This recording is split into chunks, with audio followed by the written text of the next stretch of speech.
He who passively accepts evil is as much involved in it as he who helps to perpetrate it. He who accepts evil without protesting against it is really cooperating with it. And that was said by Martin Luther King Jr. Welcome to Surviving the Matrix, ladies and gentlemen. My name is Maxwell Egan.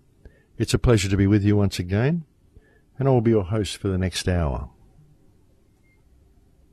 Well, this is going to be the only show that I do for the month of July, folks. I'm going to have July off in order to work on the new film, but you can expect to find me back on air talking to you once again around about the 1st of August. So I'm sorry about that, but I really do need to have some time off. I really would like to get some work done on the film, and it's been very difficult to do it. I did a lot of radio shows last month. I did something like 14 shows last month. I didn't even post all of the shows that I did. I just did too many of them to really be able to keep up with them all. And I think I actually have a couple of interviews booked for July anyway, so there will probably be a couple of shows posted to the Crow House, even though I won't be actually doing any of my own for the month of July. That is, of course, providing the Crow House is still up and running by the end of July. We have a few censorship things happening here in Australia. And that is, of course, also providing that we still have a world by the end of July. With what's going on with the global situation, that is a debatable point, as it would appear by their actions that the leaders of our world are currently working very hard to ensure that the demise of the world is brought about very rapidly. For example, it's very interesting to see what's now happening in Libya.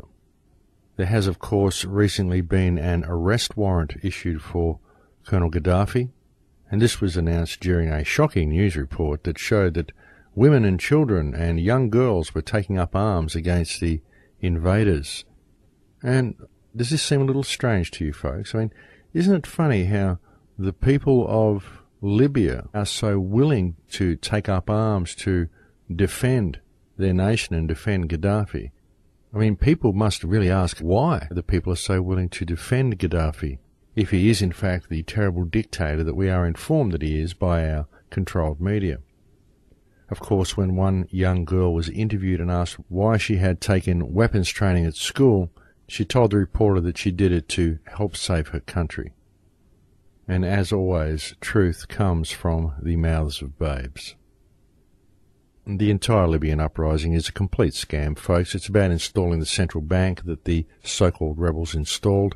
The whole war was started because Gaddafi had introduced his own debt-free currency and was demanding that people who trade with the country use his currency.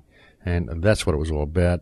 It wasn't anything to do with freeing anybody. It wasn't anything to do with Gaddafi being an evil person. It was done simply so the central banking cartel that controls most of the world by enslaving them to debt could further its tentacles and gain complete control over the Libyan people and the Libyan economy. And of course, the country's very valuable resources. And that is what the so-called Libyan uprising is really all about. All the world is a stage, folks, and the last place you're going to hear any truth is from the mainstream media or from the governments that control the mainstream media. Because that's what the governments do, folks. The media doesn't actually report the news or do investigative journalism anymore. Unfortunately, our modern media is simply the propaganda arm of the government, and it has been that way for quite a long time. If you really do want to know what's going on in the world, folks, you have to investigate it for yourself. And the best way to do that is to simply step back and to look at the world holistically, put the events that you see on a global stage and see how they all play out against each other. Because when you do this, the truth tends to quickly reveal itself. Now, for the last couple of shows, I've been asking my listeners if they've changed. I've been asking many people if they've changed. I've been approaching people that I know and inquiring whether, now that they know the information, now that they know that they need to be the change that they wish to see in the world, then have they actually changed? Have they actually applied it to their lives? And This also needs to be asked of many religious people out there, I'm afraid. Whether you're Christian, whether you're Muslim, both of the fathers of your religion preached peace and tolerance. Christ said that the only way to move to heaven was through him. And this didn't mean praying to him, folks. This means following in his footsteps by being the Christ within yourself. And don't think that this is New Age and you don't have the ability to do so, because you do. This is what Christ tried to tell you, that the path to heaven was by following in the footsteps of Christ. And frankly, some of the hate mail and hateful comments that I've received from Christians lately causes me to really question their faith, because I find that many Christians are very, very quick to defend the teachings of Christ and to promote the teachings of Christ as the way to heaven. But frankly, all throughout my life, I have not yet met a Christian who actually followed in the footsteps of Christ. I haven't met one that truly follows the message and lives by the message that they claim to use as the basic foundation for their faith. And I really don't wish to offend anybody by that statement either, folks. It's just a simple observation of mine. I mean, I've met a lot of good Christians who are good people, but still they don't follow in the teachings of Christ. Still they will turn their back upon certain things. Still they will respect an interest-based money supply. Still they will project hatred towards members of other faiths or members of other races or classes in society. Still they will fail to serve the creation, to follow in the footsteps of the Christ. So it really does make me question where these people are really coming from and what they are actually serving, because it certainly does not seem that they are serving the faith that they claim to be serving.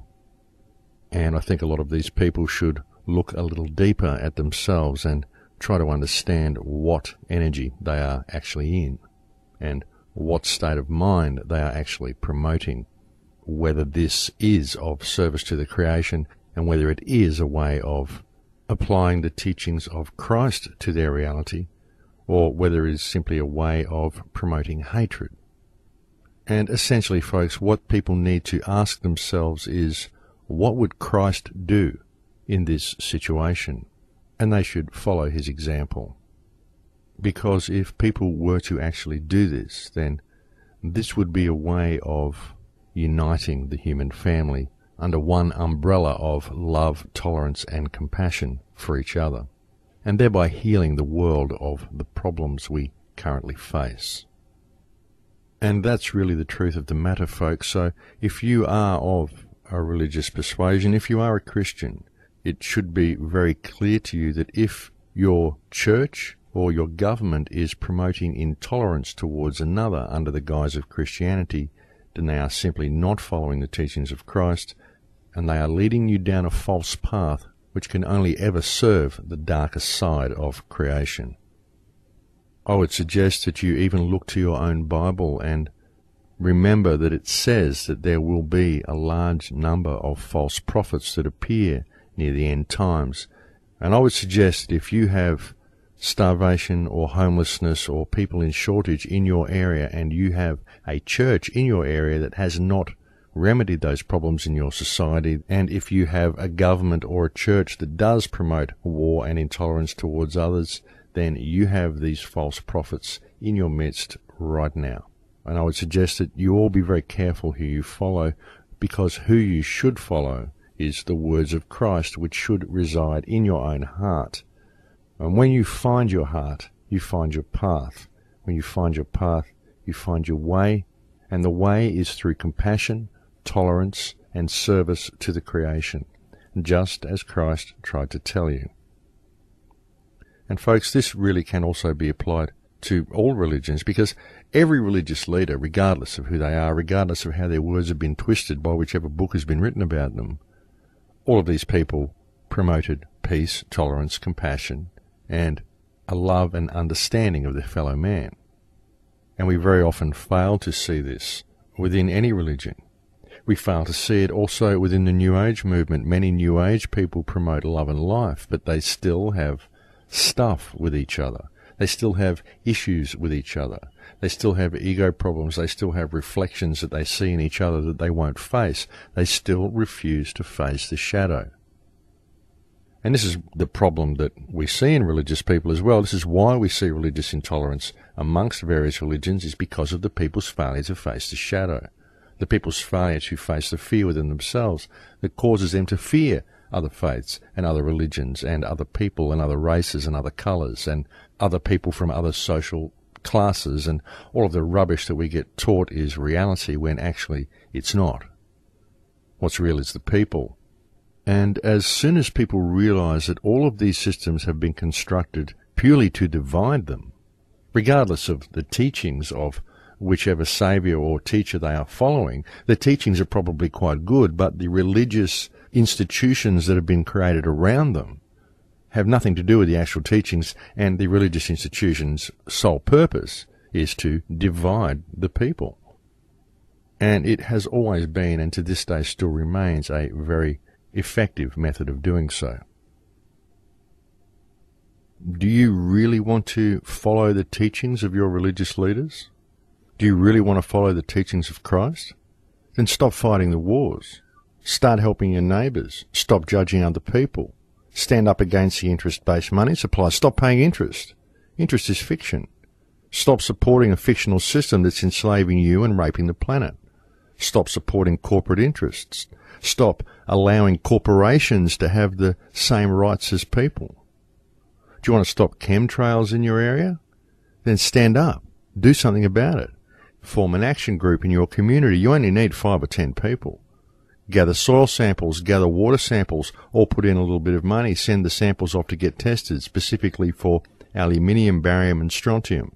Get the results back. Go and see your local member, your local politician, show him the results and say, we want answers as to why these chemicals are found in our soil and water. We're not here to petition you. We're not here to suggest that you look into this. We're here to tell you that we want answers as to why these chemicals are being sprayed in our skies. And we are charging you to find out. We will be back in 30 days for an answer. If you fail to have an answer for us, then we will require the names and contact details of every person above you in the political food chain that prevented you from getting this information, because we intend to then approach those individuals to demand that they show cause why they should not be held in breach of trust and taken to The Hague for trial in an international court. And should you fail to follow through on this mandate we are now delivering to you, then when we return in 30 days' time, you will also be required to show cause why you should not be charged with breach of trust in The Hague. Start there, folks, and just see what happens. And then do the same thing for fracking. Tell any politicians who have passed legislation that allows fracking that they are required to show cause why they should not be charged with environmental crimes. And tell them to produce concrete evidence that exploding toxic chemicals underground near water tables does not affect these water tables. Tell them that if they fail to produce this information, you intend to take them to The Hague, where they will be charged with environmental crimes under international law. I mean, do something, folks. I mean, I don't support the legal system in any way. I certainly don't support international law, but you've got to do something. There's got to be some way of taking these people on with their own system.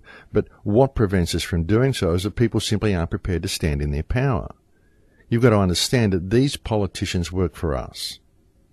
That's the bottom line, folks. If they're giving corporations the permission to destroy the lifestyle of the people and to destroy the planet, then they're all acting in breach of trust, and it's about time we took the matter in hand.